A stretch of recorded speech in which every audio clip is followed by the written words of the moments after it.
नमस्कार। हिंदी टॉकीज में आपका स्वागत है। आज हम लेकर आए हैं आपके लिए फिल्म जंजीर का रिव्यू। जंजीर एक जिसने अमिताभ बच्चन साहब को एंग्री यंग मैन के तौर पर स्टैब्लिश कर दिया। आज तक हैं वो। फिल्म नई है लेकिन न चाहते हुए भी कंपैरिजन हो ही जाता है। तो शुरुआत करते हैं, स्वागत करते हैं रामचरण का, जो हिंदी फिल्म इंडस्ट्री में उन्होंने पहला कदम रखा है अपना। और हमारे साथ हैं रामचरण के इस पहले कदम को कितनी ज़मीन और कितना आसमान मिलेगा ये बताने के लिए दैनिक जागरण के फिल्म समीक्षक अजय ब्रह्मात्म जी। नमस्ते। अजय जी, नहीं चाहते हैं, जैसा आपने भी एक बार कहा था कि फिल्म जो होती है डायरेक्टर क्या चाहता है उस पर नहीं बात करनी चाहिए, लेकिन चूंकि नाम इतना बड़ा है, जंजीर फिल्म है, प्रकाश मेहरा, अमिताभ बच्चन, सलीम जावेद, बड़े बड़े नाम जुड़े हैं और नाम वही है, कहानी वही है, किरदार वही है, तो ना चाहते हुए भी एक कंपैरिजन आ जाता है। तो आपको क्या लगता है कि अपूर्व लाखिया कहाँ तक इस फिल्म को उस लेवल तक ला पाए हैं? जब भी फिल्मों की रीमेक आती है ना, तब भी इस तरह की अपेक्षाएं बढ़ जाती हैं और लोगों के जहन में पहले से बात रहती है कि ज़रा तुलना करके देखें कि पिछली फिल्म तो अच्छी थी। और अमूमन होता है ये भी है कि जो फिल्म पुरानी होती है उसके बारे में हमेशा अच्छी राय रहती है, भले ही वो फिल्म रिलीज होते समय वैसी राय नहीं रही हो, लेकिन समय के साथ फिल्म पुरानी होती है और फिल्म पुरानी होने के साथ ज़्यादा प्रिय लगने लगती है और फिर एक पीढ़ी उसके साथ एक गुजर जाती है जिस पीढ़ी को लगता है कि हमारे समय की वो फिल्म जो थी वो बहुत ही अच्छी थी, बहुत ही नायाब थी, बहुत ही कमाल का काम किया था उसमें सभी लोगों ने। तो ये तुलना इस तरीके के, तो दो तरीके का अप्रोच होता है तुलना में हमेशा।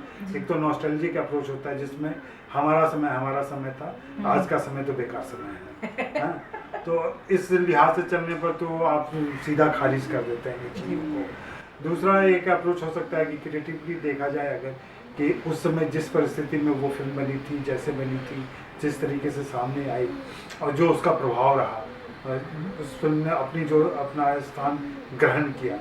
और अभी जो फिल्म बन रही है चूँकि उसी की रीमेक है, तो जाहिर बात है बहुत सारी चीज़ें देखी जाएंगी, तुलना की जाएगी।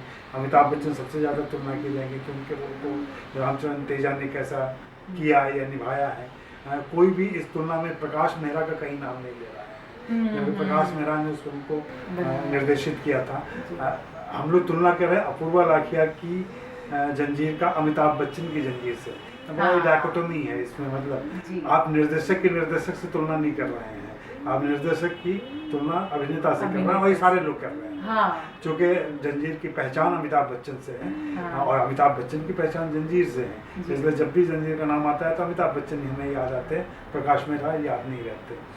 और चूँकि अपूर्वा लाखिया थोड़े पुराने निर्देशक हैं और उन्होंने ये कोशिश किया और रामचरण इसमें प्रवेश कर रहे हैं, इसलिए अपूर्वा लाखिया का नाम आता है, इसलिए ये बहुत स्वाभाविक है। तुलना की बात अगर करें तो मुझे नहीं लगता कि तुलना की जा सकती, क्योंकि ये फिल्म बिल्कुल नई फिल्म है, एक अलग किस्म की फिल्म है। उन्होंने ज़रूर कहानी के अंश या कहानी के कैरेक्टर्स, किरदार कह लें जिसको, वो थोड़े से वहाँ से लिए हैं, थोड़े से सारे किरदार लिए हैं, लेकिन उनका चित्रण, उनका निरूपण बिल्कुल अलग तरीके से किया है और वो भिन्नता जो पैदा हुई है उसकी वजह से ये फिल्म अलग हो गई है। शुरुआत करते हैं रामचरण से, जो साउथ के सुपरस्टार हैं, चिरंजीवी के बेटे हैं। तो एक तो वहाँ उनको कंपैरिजन का सामना करना पड़ा, एक यहाँ फिल्म में करना पड़ा। रामचरण समर्थ अभिनेता हैं और वो इस फिल्म में भी दिखता है। हालांकि हिंदी में यह उनकी पहली फिल्म है, लेकिन हिंदी से पहले वो तेलुगु में कई सारी फिल्में कर चुके हैं, यहाँ तक कि राष्ट्रीय पुरस्कार भी ले चुके हैं। तो अभिनेता पर तो कोई संदेह नहीं है। हाँ, उनको अपूर्वा ने जो भी जिम्मेदारी दी, जिस तरीके का कैरेक्टर दिया है, उसको उन्होंने अच्छी तरह से निभाया है। मुझे रामचरण से कोई भी शिकायत नहीं है कि रामचरण ने अपना काम कमज़ोर किया या ढंग से नहीं कर पाए या जो उनको चुनौती दी गई थी उस पर वे खरे नहीं उतरे।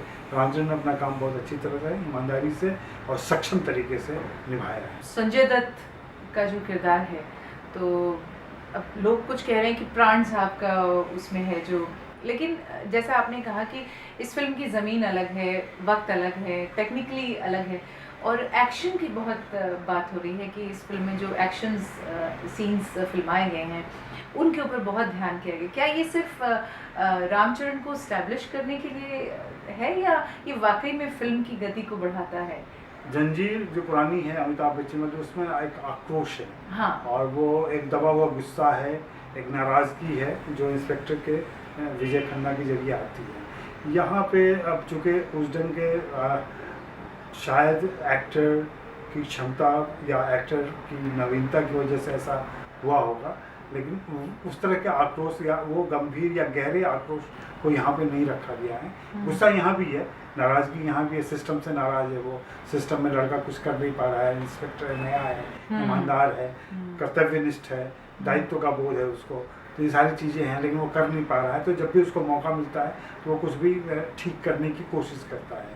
यहाँ तक तो वो ठीक है, चूँकि ये नए ज़माने का आज की फिल्म है तो इसलिए एक्शन ज़्यादा है। यहाँ तक कि कुछ नाच गाने भी रखे गए हैं जो 6 गाने हैं मैंने। जी जी जी तो गानों पर बाद में एक्शन बात फिल्म में 6 गाने। वो सारी चीज़ें होती हैं। लेकिन जो संजय दत्त या प्रियंका चोपड़ा या दूसरे तेजा या मोना डार्लिंग, ये 4 प्रमुख किरदार थे पुरानी फिल्म के, उनका स्वरूप बदल गया है। और समाओ मुझे संजय दत्त बहुत ही अच्छे नहीं लगे इसमें। प्राण की आँखों में, प्राण की ज़ुबान पे, प्राण की चाल ढाल में एक जो तुलसी नज़र आती है ना, जो एक बड़ा ही धार नज़र आती है वहाँ पे, वो धार यहाँ नहीं है। यहाँ तो बस हाँ शेर खान नाम दे दिया गया है, वैसा ही कुछ चरित्र है, पठान है, खोचे खोचे बोलता है वो भी, लेकिन ये सब नकली चीज़ें लगती हैं। जब तक आप किरदार को जीते नहीं है, किरदार को उस लेवल पर नहीं ले आते। दोनों की यारी भी नहीं दिखी है, जो उस फिल्म का गाना मशहूर होता है, यारी है ईमान मेरा यार मेरी ज़िंदगी, तो ये लगता ही नहीं है कि दोनों की ईमान और ज़िंदगी में कहीं कोई समानता है। तो वो भी एक दिक्कत है यहाँ पे। और तेजा तो बिल्कुल नकल है उसकी, जिंदगी, फिल्म और किरदार, ये तीनों का जो घालमेल जब ऐसा कहीं भी पर्दे पर आता है ना, तो फिल्म थोड़ी सी नकली लगने लगती है। वो इसके साथ भी हुआ है। लेकिन जैसा कि मैंने अपने रिव्यू में भी लिखा, मैंने कहा कि ये कृत्रिमता का दौर है, नैसर्गिकता खत्म हो गई है। अब फूलों की खुशबू वो कागज़ और दूसरे कृत्रिम फूलों से ज़्यादा आती है, और पुराने फूल तो कुछ ही दिनों में बासी हो जाते हैं।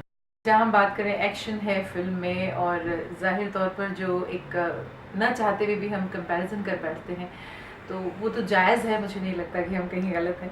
लेकिन प्रियंका इस फिल्म में क्या कुछ रिलीफ वाकई में दे पाई हैं जो कैरेक्टर में दिया गया है इन्हें, इस किस्म का किरदार? क्योंकि जया भादुड़ी का तो ये भी गलत होगा, क्योंकि वो एक अलग दौर था जैसे आपने कहा, लेकिन प्रियंका जो अभी एक काफ़ी अच्छे जैसे कहते हैं कि टॉप की एक्ट्रेसेस में कुछ अच्छी फिल्में दे चुकी है।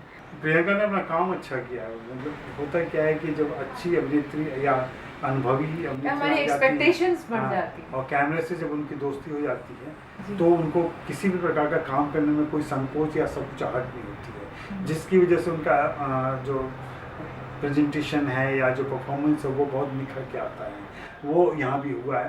प्रियंका ने जो भी सीन मिले हैं उनको बहुत अच्छे तरीके से निभाया है, लेकिन प्रियंका के किरदार ही बहुत ही नकली तरीके से गाए। एक तो माला को, जो माला वहाँ पे चक्कू छुरियाँ तेज कराती थी, सांस चढ़ाती थी उन पर, वो माला यहाँ पे एनआरआई से आई, एनआरआई है लड़की है जो अपने फेसबुक फ्रेंड की शादी में आई हुई है यहाँ इंडिया में, और इसलिए आई है कि यहाँ गीत संगीत में उसको गाने बजाने का मौका मिलेगा, कुछ भारतीय गाने गाएगी। तो इसी बहाने एक गाना तो शुरू में इसी बात पर हो जाता है कि वो शादी में डांस कर रही है, फिर दूसरे तीसरे गाने होते हैं, फिर प्रेम के 1-2 गाने आ गए।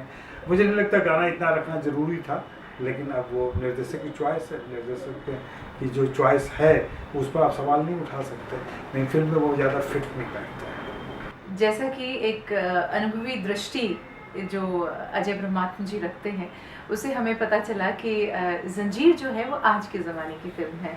तो जाहिर सी बात है, जैसे उन्होंने कहा कि हर फिल्म को जो पीढ़ी होती है उस दौर की, वो उसी तरह से ग्रास्प करती है। फिर एक फिल्म का रिव्यू लेकर आपके साथ होंगे, तब तक के लिए इजाज़त दीजिए, नमस्कार।